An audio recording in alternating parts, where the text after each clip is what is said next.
I'm Don Gilmore with the Sports Information Office at the Masters College, and today we have the opportunity to have a conversation with Dan Waldeck, women's basketball coach here at the Masters. Dan, thanks for joining us today. Thanks for having me. Let's just do a quick recap on this past season. Your 8th season now in the books and another trip to the national tournament. Maybe you could give us a coach's view of this past year. Well, I'm really pleased with the progress we made. I thought that we played with a little bit more identity this year. I thought that we, for one of the first years in a while, that we won every game we were supposed to win.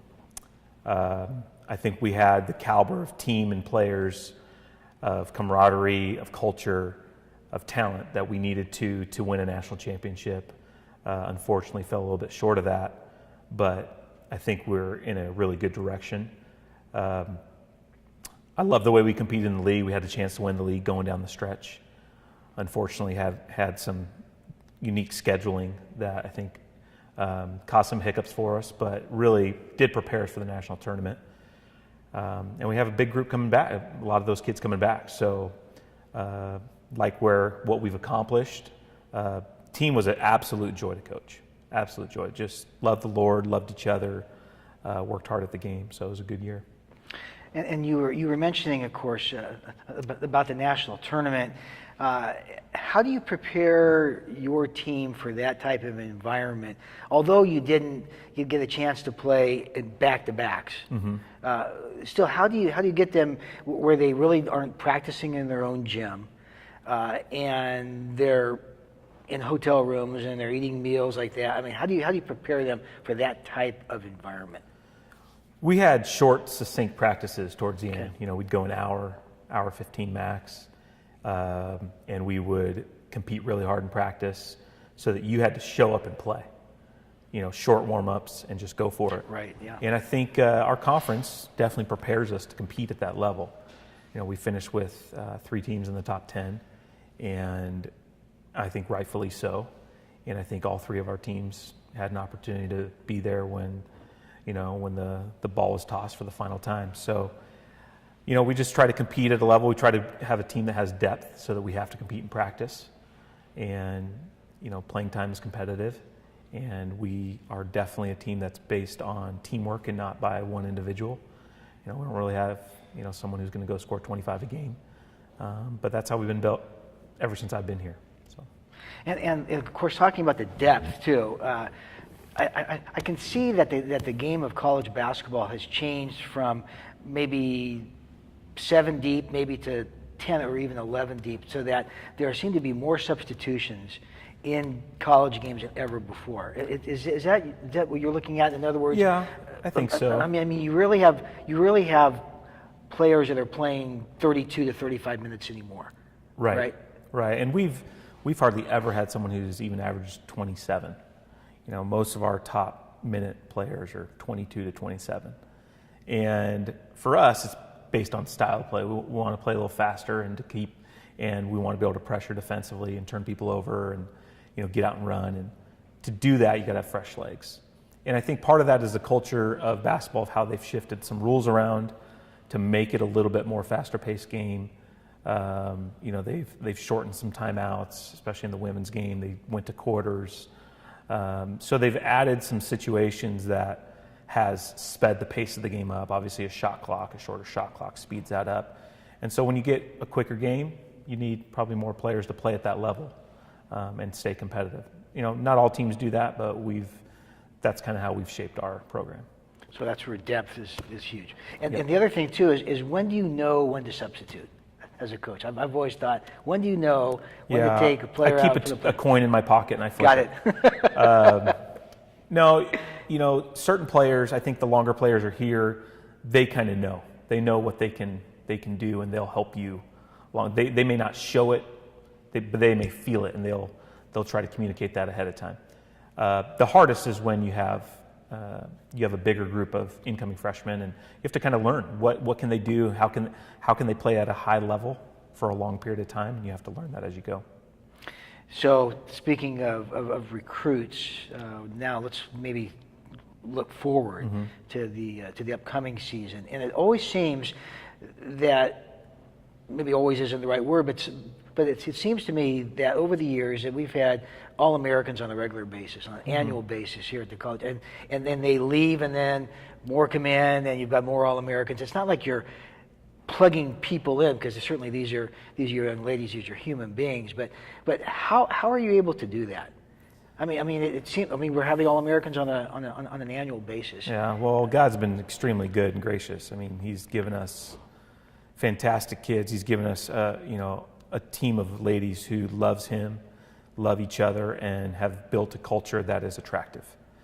And when you build a competitive culture that's attractive, it brings in good players. So that, first and foremost, that's where it's at. Secondly, it's identifying players that fit into our system and not just fit into a position, and being able to tweak a system to fit the players. Fortunately for us, we've been able to do that. And I think that we have a group of players coming in this next year that will complement the way we want to play, and will continue to hopefully allow us to have All-Americans and allow us to be in the national conversation year after year. Well, I think that says a lot about the program when you have All-Americans on an annual basis. And of course, your 2 All-Americans this year are coming back again, Bianca Cabello and Megan Lindsley, and they're going to be joined by a good core. You're certainly losing some good ball players, including Nicole Nataki, one of the greatest three-point shooters in program history. What kind of, can you maybe you can tell us a little bit about the recruits coming in? Yeah. Well, I think, first and foremost, the kids coming back, they work extremely hard. And we have a pretty distinct program that starts on April 15th every year with our conditioning and lifting, and then with basketball-related activities on May 15th that they're doing on their own through the course of the summer. That prepares them to be great. And so it's not that they just come in and step into it, but our kids are making between 20 and 30,000 shots making every summer. They're lifting 4 days a week. They're playing 2-3 days a week on their own. They're conditioning 3 or 4 days a week. So there's a lot of that goes into that preparation. And then we'll have a class of 6, 7, 8 players coming in this next year that have all chosen Masters for the right reasons. They've chosen to be here because they want to grow in their walk with the Lord. They want to be prepared in their academic pursuits, and they want to compete at the highest level of basketball. And all of them have had opportunities to play NCAA Division I basketball, and yet have chosen to come to Masters because of the culture that we have, because they understand that they can play Division I caliber basketball and yet not sacrifice some of the spiritual things that can be a challenge at that level. And so we're very thankful for that. We have a number of girls from the Northwest. We have a girl from the Midwest that is going to be outstanding. They can all shoot the ball. They can all handle it. We really signed a bunch of 5'10", 5'8" to 5'10", 5'11" players that are very versatile, that can defend, can play different positions. They can all shoot the three-point shot, and they can all handle. And so we really went for a versatile mindset as far as what we were trying to accomplish, and I think signed one of our deepest recruiting class that we've been able to bring in to this point. And you've been in with this program now for, I think, around 20 years. A student assistant maybe, and an assistant, and now head coach for the last 8 years. How has each step of that way, how has that borne itself out in the way that you approach coaching? I mean, it's one thing to be a student assistant, it's another to be an assistant. Now you're the head coach. How's that step type of approach work? Well, it's a big difference. The 6 inches from assistant to head coach is a big, it seems like a mile, 10-mile pursuit to get over to that chair. But it's been encouraging for me to see people come around me and help me in that process. Coach Sugarman had a huge part of that. I've had great assistants that have helped me have success as a head coach, and always really being a constant learner.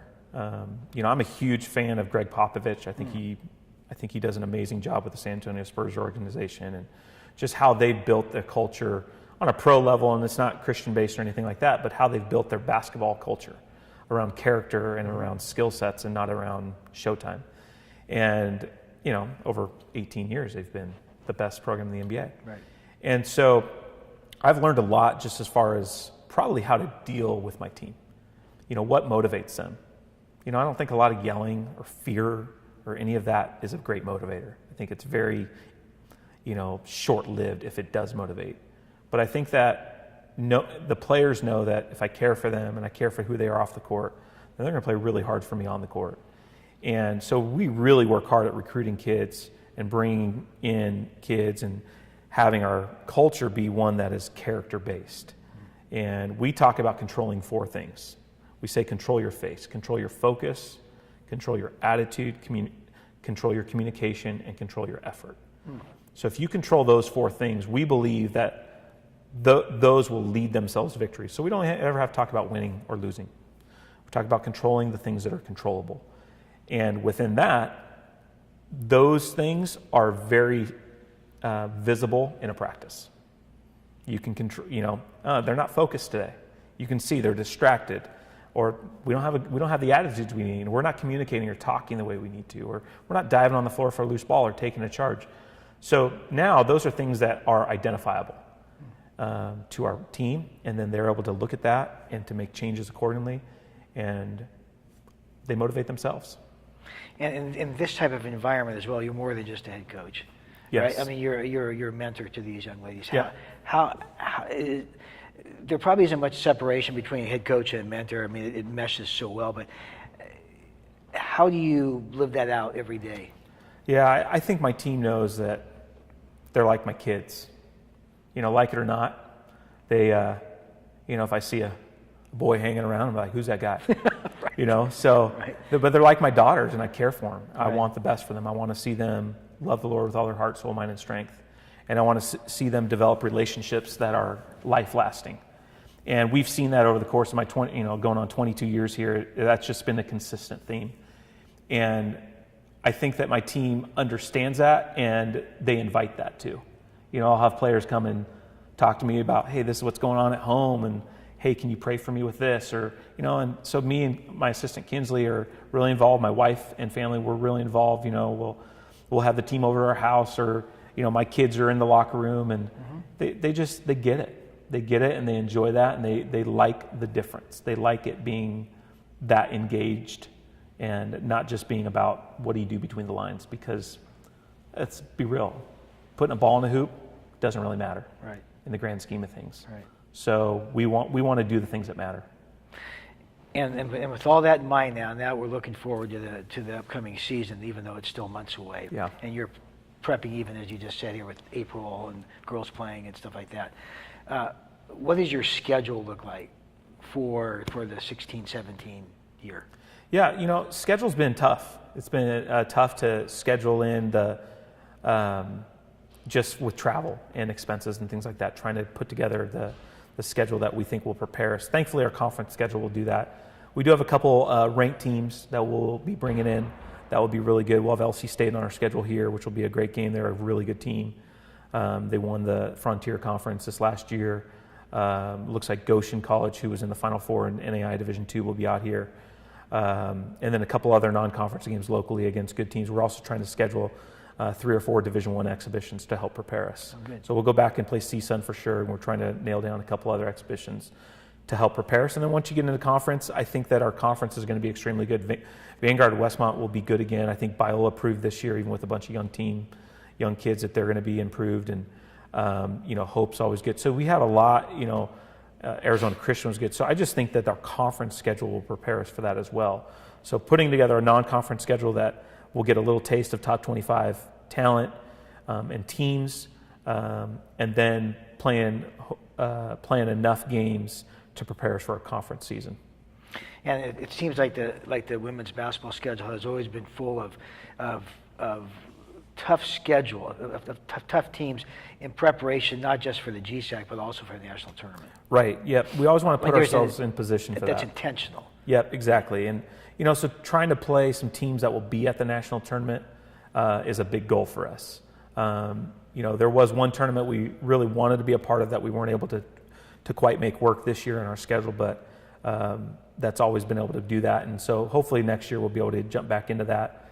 But so we're trying to bring in the teams here to Masters, to home games or local classics that we can be a part of. Last year we were able to go to Vegas and played Carroll and played Great Falls and played Lindenwood, Belleville, and so those were two of those teams were at the national tournament and were really good, and was very preparatory for us. So you're ready to go?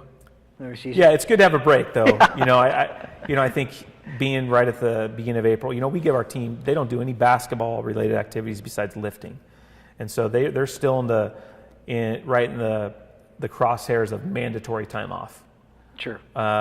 They serve one God, and it isn't basketball, and so we want to make sure that they don't get back in the gym. They're not allowed to do any conditioning or lifting right now. They have to rest. It's really important that they rest, be a student, enjoy relationship, enjoy the sunshine that's here in Southern California, concentrate on their studies, so that when summer hits and they jump back and they're jumping back into all the basketball-related activities and lifting, and then we get to August, September, that they're 110% fresh, not 90%. Right. Well, good. Well, thanks for joining us today. Yeah, thanks for having me. Appreciate that, and we're looking forward to another great campaign coming up in the fall too. Lord willing. Yep. Good. Thanks.